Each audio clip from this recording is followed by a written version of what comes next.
Book 210, The Year of the Death of Ricardo Reis, by José Saramago.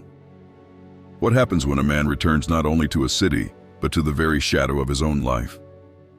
José Saramago's The Year of the Death of Ricardo Reis is one of the most haunting meditations on time, identity, and the quiet erosion of meaning in a modern world, slipping toward chaos.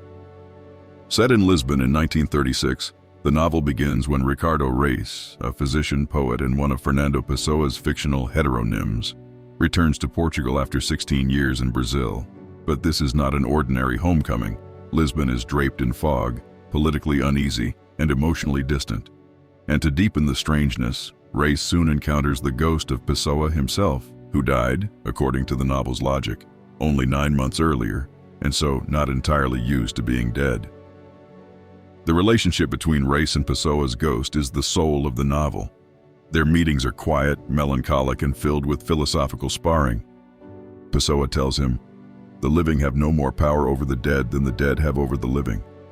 It is both a warning and an invitation to understand that life's meaning comes from how we choose to use our brief time, not from the illusions we cling to. As Europe drifts toward war and Portugal settles deeper into dictatorship, Reis wanders the city in a kind of suspended animation, visiting hotels, reading newspapers, observing the tides, and maintaining two ambiguous relationships, one with the elegant, unreachable Lydia, and another with the hotel maid, Marcenda, whose trembling hand symbolizes both fragility and restraint. Reis is a man who cannot commit to politics, to love, to identity, even to life itself. His indecision becomes a metaphor for a society refusing to confront the rising storm. Saramago writes in his signature flowing sentences, blending dream and reality, history and imagination, life and death, until the categories dissolve. Time in this novel does not move forward. It circles, drifts, folds back upon itself. By the end, Reis's fate is neither tragic nor heroic. It is inevitable.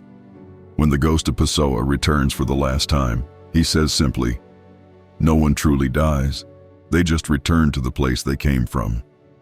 What follows is one of the quietest, most beautiful endings in modern literature, a merging of identities, a surrender to the passage of time, and a recognition that the boundaries between self, memory, and history are thinner than we imagine.